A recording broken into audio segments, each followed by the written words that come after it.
Don't forget to like and subscribe to follow good stories. Chloe's voice was firm. Let me see her as a daughter of House Verdier. I'd like to see my sister. King Cartier grew furious. His eyebrows furrowed, and veins bulged. You must be mistaken. She chose me over her entire family, so why would I allow her to meet with someone who no longer matter? Before he could finish, a strong voice interrupted, causing both of them to freeze. Arnaud. Alice stepped out, wearing a hastily donned cloak and an expression full of anger. Arnaud sighed.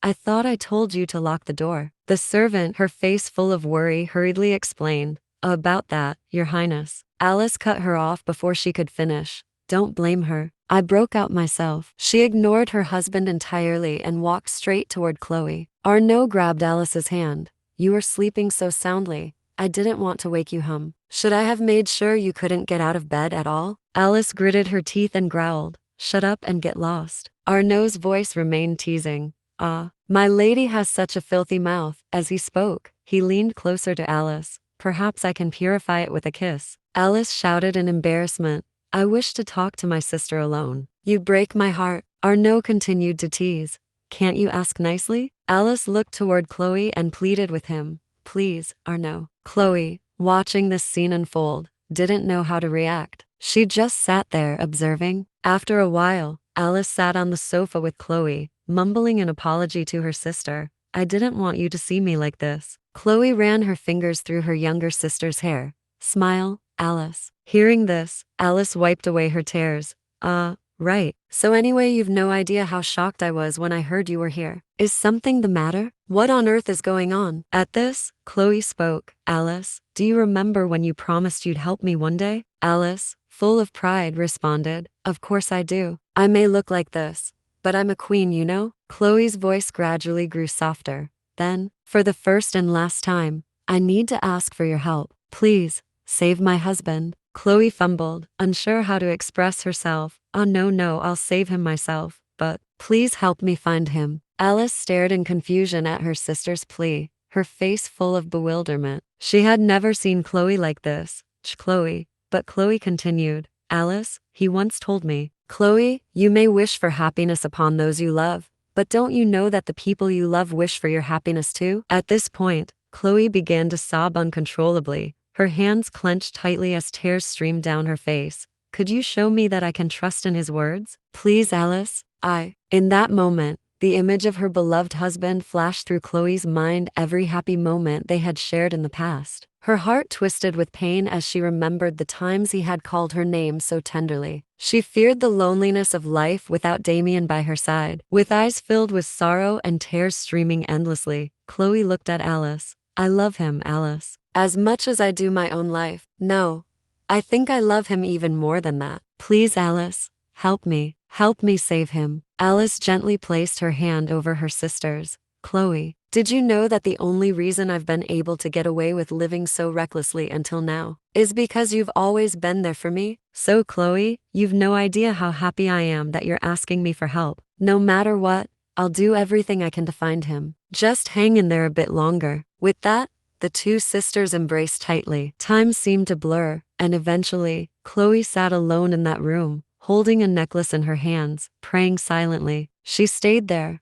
not knowing how much time had passed, imagining Damian's arms around her, soothing her soul. If Damian were there, he would surely comfort her, telling her she had done so well and that everything would be all right. She began to whisper as if speaking directly to Damian. Damian, why do I always realize the most important things when it's too late? In her mind, she pictured Damian tenderly consoling her. It's all right. It's never too late. You still have plenty of opportunities. Chloe murmured to herself.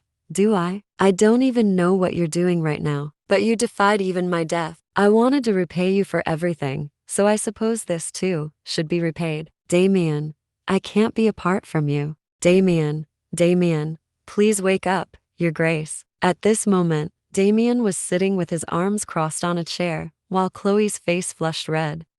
She murmured, fidgeting with a book nearby. All of her movements were within Damian's view. Despite having his eyes closed for the entire time, he had been pretending to sleep. Chloe moved closer and pressed a stamp onto his cheek. She whispered softly, is this better? At that moment, Damian opened his eyes, what are you doing? Chloe startled, stammering, why you're awake? Damian touched his cheek, and Chloe awkwardly explained, you wouldn't wake up, Your Grace. And so, I suppose I wanted to see if the stamp really looked like you. Let's hurry inside. Your mother is waitin'. Before she could finish, Damian took the stamp and pressed it onto her forehead. Chloe stared up at him in confusion, and Damian smirked, resting his chin on his hands. You're even prettier in person. Then, he grabbed her hand, leaving Chloe flustered. This isn't the time for this, Damian. He leaned closer to her, causing Chloe's face to flush an even deeper shade of red. Damian.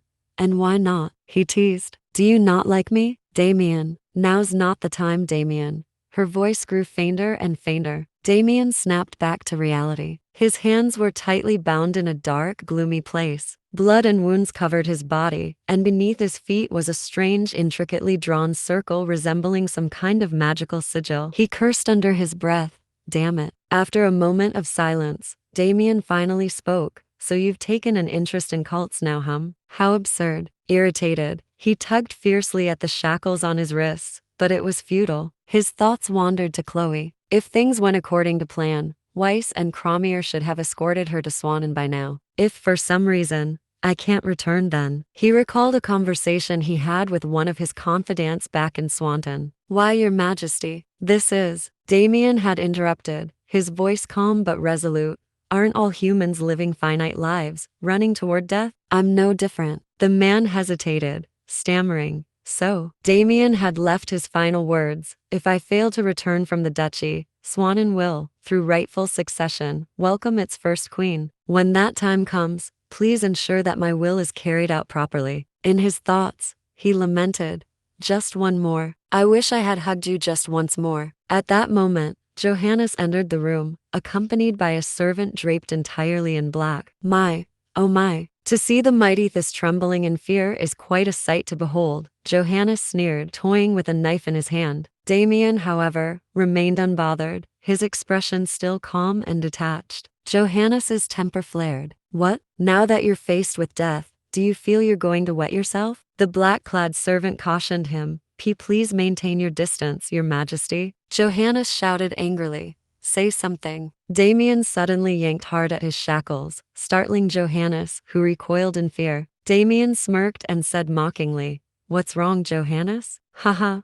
Looks like you're the one about to wet yourself. Are you all right? Johannes, humiliated, snapped back. Do you have any idea how ridiculous you look? Trying to act so composed while tied up half-naked, Damian remained composed, a faint smile on his lips. Perhaps you should have stripped me completely then. There's not a single thing you can best me at, Johannes. Hearing this, Johannes gritted his teeth in anger. Damian continued, his voice dripping with disdain. It's the truth, though you refuse to see it. Driven mad by Damian's taunts, Johannes lost control. He lunged forward with the knife and snarled, My dear cousin, must I cut off your pride-filled manhood just to shut you up? With that, he plunged the knife down between Damian's thighs, his voice full of venom. Will Chloe manage to save Damian from Johannes's blade? Don't forget to like and subscribe to Reven Manhwa to follow the story of Betrayal of Dignity.